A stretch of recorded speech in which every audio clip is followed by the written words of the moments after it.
Welcome back to another episode of More Wealth Retirement Talk. I'm Dave Moore.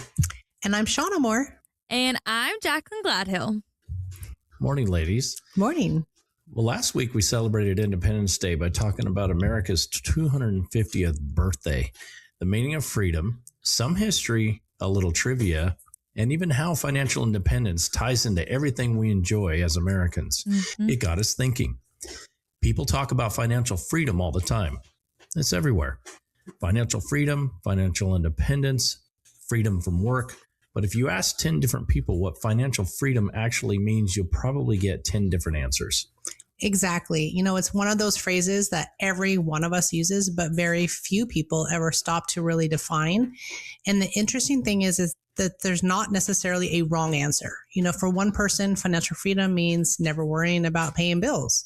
For someone else, it might mean retiring at 55. And for another person, it simply means being able to spend more time with their grandchildren. So today we wanted to explore what financial freedom really looks like and why, in our experience, it has much less to do with how much money you have than most people think. Well, I'm excited to get into this one, but as always, how are the two of you? How was the 4th of July weekend? It was great. It was great. Spent it in Tennessee. Recovering? Yeah, we're recovering. We had 3 straight nights of fireworks. Ooh. Tennessee does it right. I'll tell you that. Okay. And then the 4th of July, it must have been 3 or 4 hours straight. And you can hear them all everywhere. Across. Wow. Yeah. You can hear everybody else's at the same time. So you're done with yours and you sit back and you listen to the horizon and you know. Uh-huh. Yeah. So. I don't know. We had neighbors that were putting them off until like 2 in the morning, 1 or 2 in the morning. Wow. Which I was very shocked by. I was like, okay, I get it. It's 4th of July, but 1 and 2 o'clock in the morning is a little rough. And then I saw this joke online. It was some, I don't know, GIF, meme, whatever. And it said, you know, if you guys could please keep the dogs and the kids quiet this morning because some of us were up all night shooting off fireworks. Exactly. So, I mean, pretty true. What comes around goes around. What goes around. Yeah. Something like that. Sounds like you're still recovering from the weekend. Yeah. Clearly. Our dogs didn't do too hot. Let's put it that way. Yeah. I think they had a rougher time on the night of the 3rd, because it was, I think there are 4 spots in our neighborhood, and from our deck, you can see everything. And it was, so Shawna and I went out there. We go back in, and the dogs are terrified because it's coming from every direction. So yeah, those poor guys. Yeah. They made it through.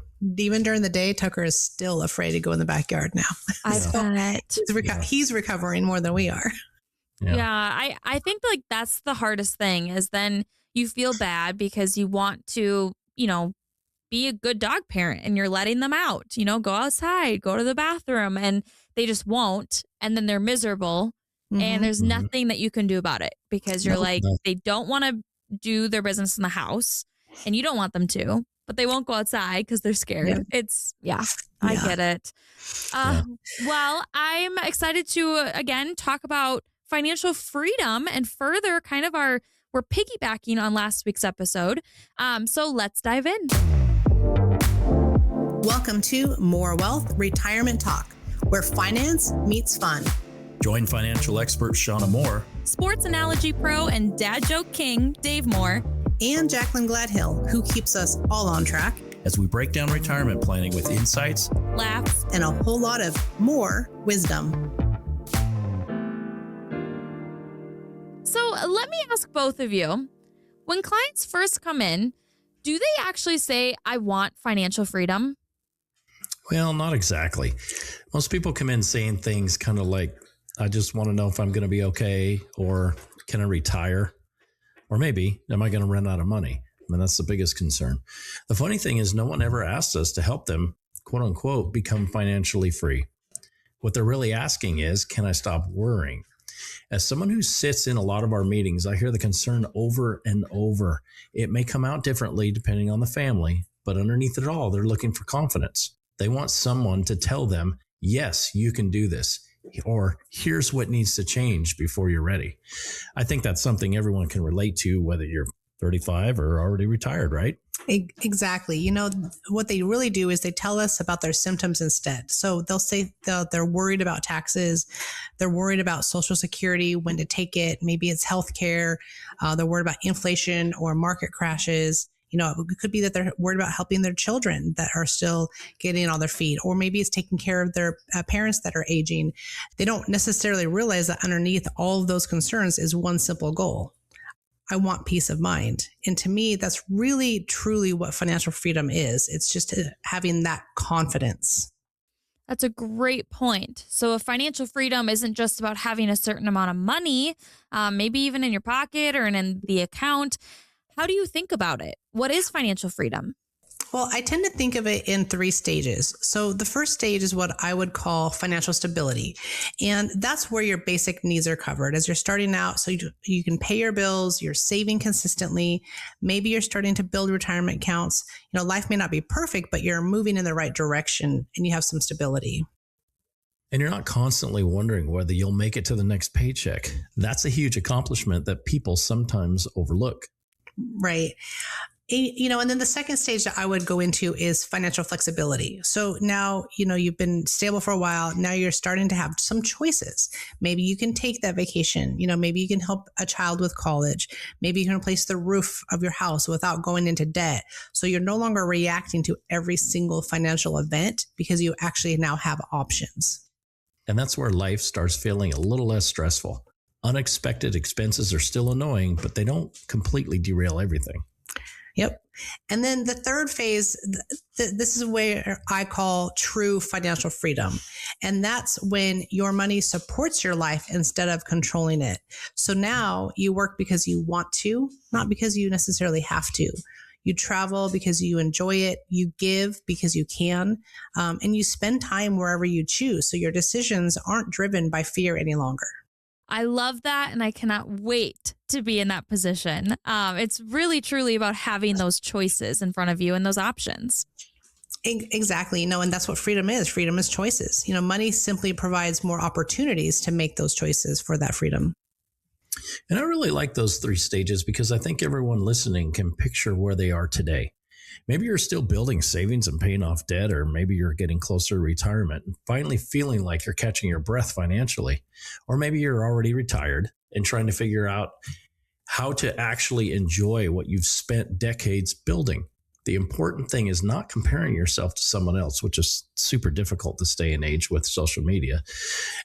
Financial freedom, it shouldn't be a competition. It's about making progress work towards the life that you want. Spot on. Everyone starts in a different place, and everyone's destination looks a little different. So again, not comparing to yourself to others, but this is why a retirement plan shouldn't look exactly like your neighbors or your coworkers or your siblings or your friends.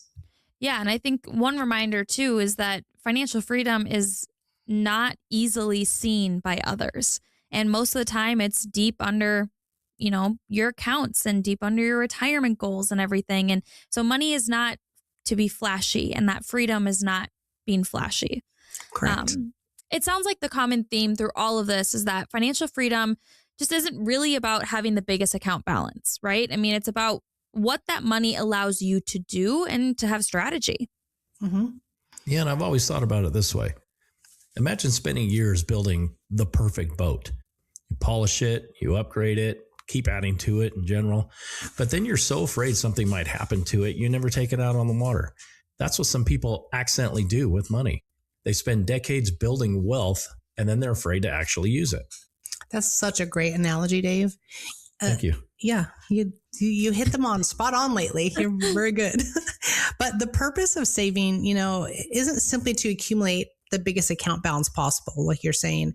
It's to create those opportunities so that you can travel, so that you can spend time with your family. Maybe you want to volunteer, and having that freedom allows you to volunteer for your favorite causes that are close to your heart, and so support those causes, enjoy experiences that you've worked so hard for during your working years. So again, money is just simply the tool that allows all of these things to happen for you.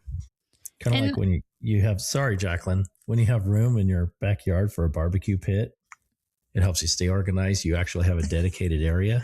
I think Freedom is he's trying saying, to pitch for you a know barbecue what? pit.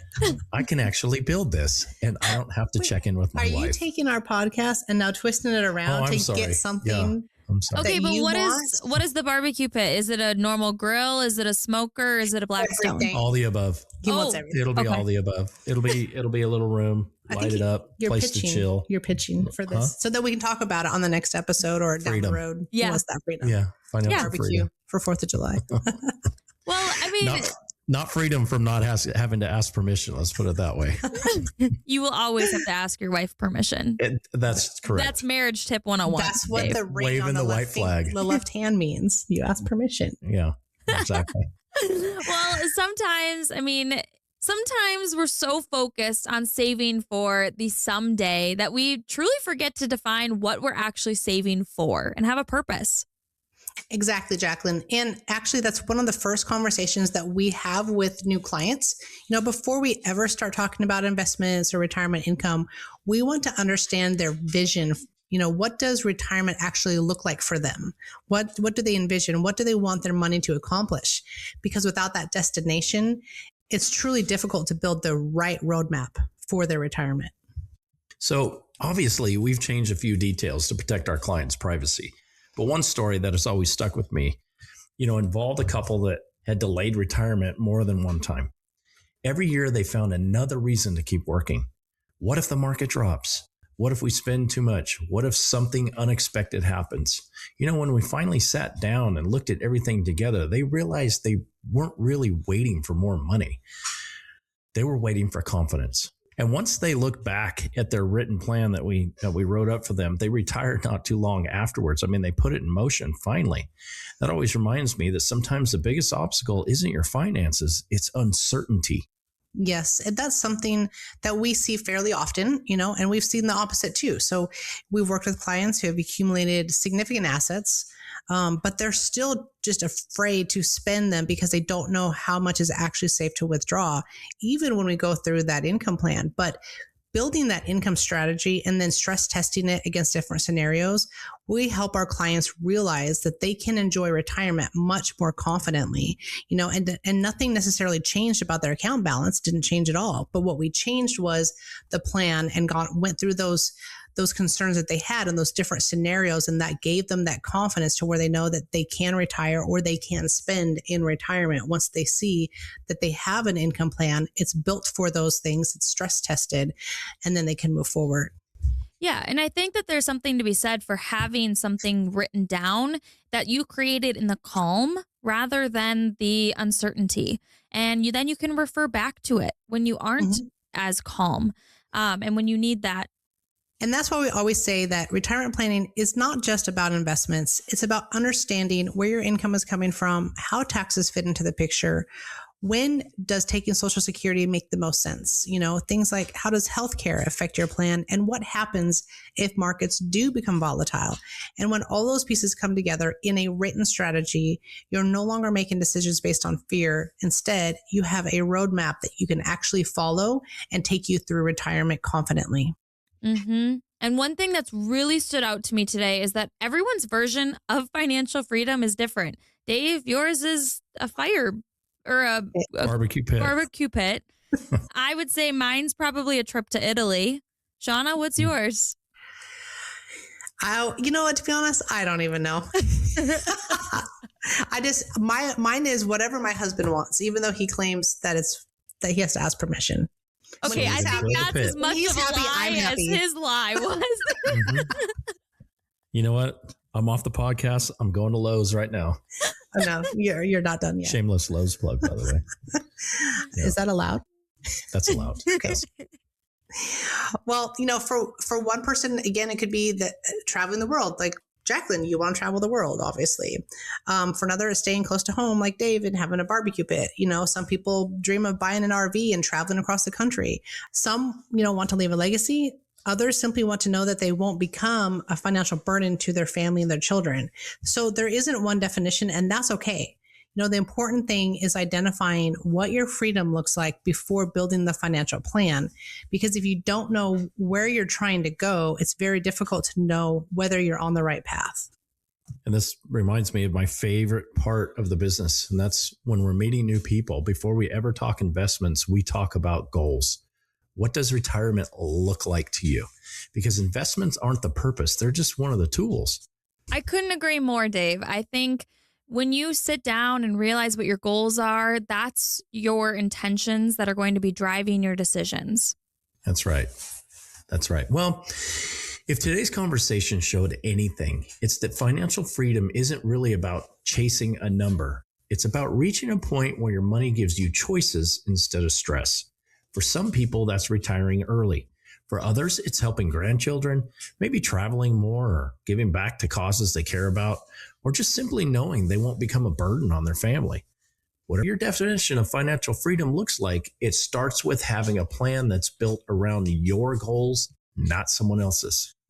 Exactly. And that's really our hope for today's episode, that you spend just a little time thinking about what financial freedom actually means to you, because once you define what you're working toward, it becomes much easier to build a retirement strategy that supports that vision. A well-designed retirement plan is not just about growing investments. It's about creating reliable income, preparing for the unexpected, and giving you the confidence to enjoy the retirement that you've worked so hard to achieve. If today's conversation gave you a new perspective on retirement planning, or if you're wondering what financial freedom could look like for your own family, we'd love to continue this conversation. You can schedule your complimentary consultation for a retirement review or any questions that you may have by visiting morewealthmanagement.net or by calling 833-4, that's the number 4, My Wealth. And be sure to join us next week as we continue this conversation. We'll dive a little deeper into part 2. We're going to talk about what actually threatens financial freedom, the risks many people overlook, and how a well-designed retirement plan can help protect the lifestyle you've worked so hard for. Thanks so much for spending part of your day with us. We hope you'll join us again next week for another episode of More Wealth Retirement Talk. Until then, I'm Shawna Moore. And I'm Dave Moore. And I'm Jacqueline Gladhill. Thank you all for listening. Thanks for tuning in to More Wealth Retirement Talk with Shawna, Dave, and Jacqueline. We hope you enjoyed the mix of financial insight, sports wisdom, and a few dad jokes along the way. Join us next week for more ways to plan smart, laugh often, and retire with confidence. Advisory services are offered through More Wealth Partners, LLC, an investment advisory in the state of Tennessee. Insurance products and services are offered through More Wealth Management, LLC, an affiliated company.